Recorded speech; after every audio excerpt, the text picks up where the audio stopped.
안녕하세요. 저는 올해 39 한 지역에서 판사로 근무하고 있는 강민지라고 합니다.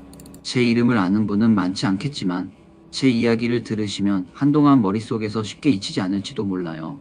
사람들은 종종 제게 묻습니다. 민지 판사님은 어떻게 이 자리까지 오르게 되셨어요? 저는 항상 웃으며 대답합니다. 운이 좋았어요. 누군가 절 지켜봐 주셨거든요. 하지만 그 누군가가 누구인지 저는 30년이 넘도록 알지 못했습니다. 아니, 알고 싶었지만 그분은 끝까지 자신을 숨겼거든요.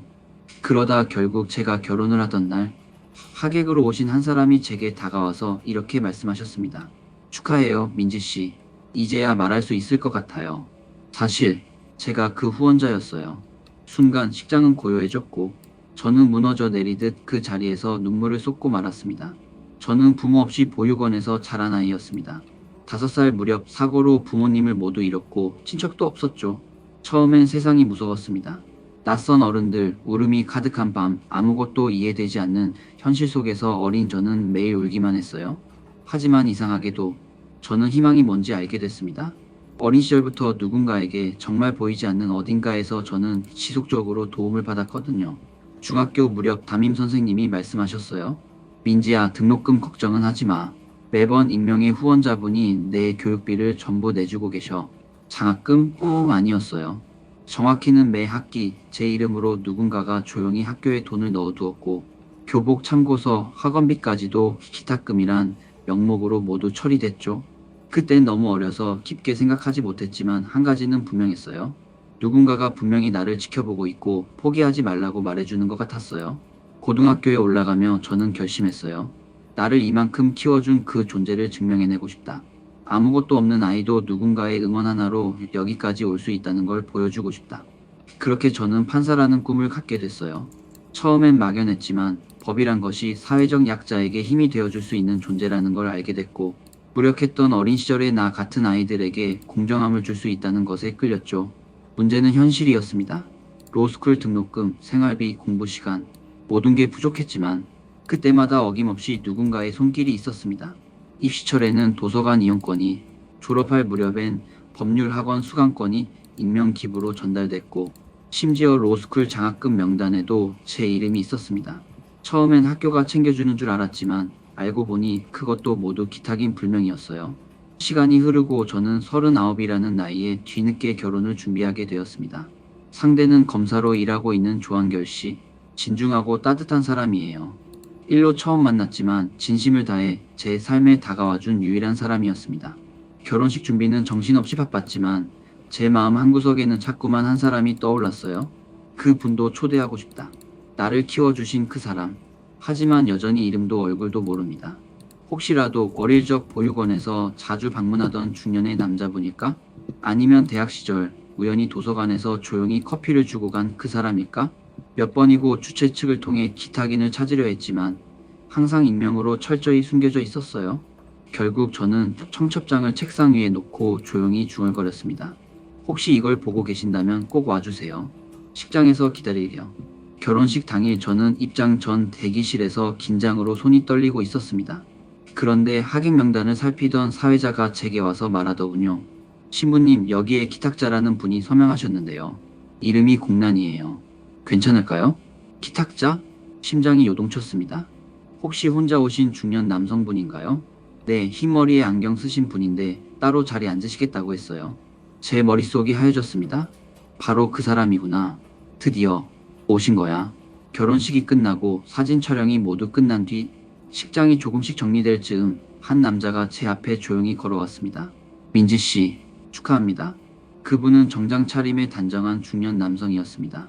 낯이 익은 듯도 했지만 확신은 없었죠. 그러다 그가 손에 들고 있던 낡은 흰 봉투 하나를 내밀었습니다.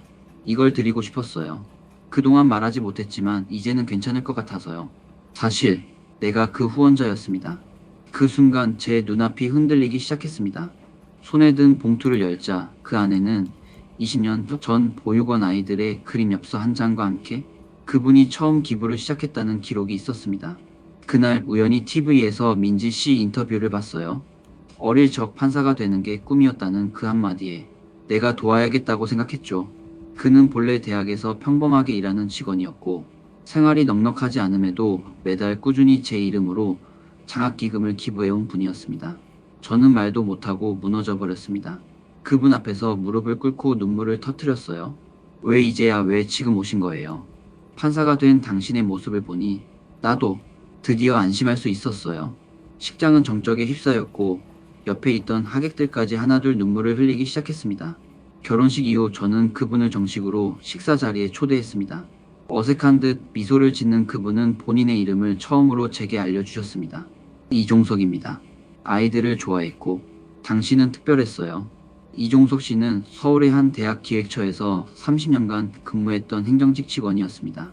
부모 없이 살아가던 저를 도와주기 위해 처음엔 작은 금액을 기탁했고 이후 생활이 조금씩 안정되자 매달 일정 금액을 보내주며 후원자로서 묵묵히 제 곁을 지켜주셨다고 했습니다. 제가 직접 나서면 당신이 혹시 부담을 느낄까봐 그냥 조용히 뒤에서 바라만 보았어요. 그 말에 저는 눈물을 멈출 수 없었어요. 제가 이 자리에 설 수 있었던 건 선생님 덕분이에요. 전 늘 혼자인 줄 알았어요. 그런데 아니었어요. 절 지켜봐 준 분이 있었어요. 그분은 고개를 끄덕이며 제 손을 조심스레 잡아주셨습니다. 그 따뜻한 손길은 세상에서 가장 부드러운 아버지의 손 같았습니다. 이후로 이종석 선생님은 저희 가족과 자연스럽게 왕래하며 진짜 아버지처럼 저를 챙겨주셨습니다. 남편도 진심으로 그분을 존경했고 시부모님도 하늘이 내린 은인이라며 함께 식사 자리를 만들어 주셨죠. 몇 개월 뒤 제가 임신을 하자 그분은 손수 아기용품을 사다 주셨고 손편지 한 통을 제게 남겨주셨어요. 민지야, 너는 더 이상 혼자가 아니야. 누군가의 딸이 되어줘서 그리고 나의 존재를 잊지 않아줘서 고맙다. 그 편지를 읽으며 저는 또다시 울었습니다. 이번에는 아픔의 눈물이 아니라 감사의 눈물이었어요. 이제 제 곁에는 따뜻한 가족이 있고 내가 판사로서 서 있는 이 자리는 누군가의 믿음과 응원 위에 세워진 것입니다. 그래서 저도 결심했어요. 이종석 선생님처럼 누군가를 후원하는 삶을 살자. 제가 받은 사랑을 또 다른 아이에게 보이지 않지만 굳건한 믿음으로 전해주기로요.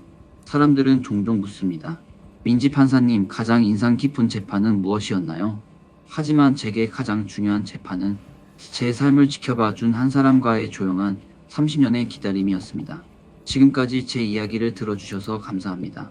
당신도 누군가의 조용한 응원 덕분에 여기까지 오신 적 있으신가요? 혹은 지금 누군가를 위해 묵묵히 힘이 되어주고 계신가요? 이 이야기가 여러분께 따뜻한 울림이 되었기를 바라며 저는 또 다른 이야기를 들고 다시 찾아올게요. 구독과 좋아요 눌러주시고 당신의 인생에도 한 줄의 빛이 깃들길 진심으로 기원합니다.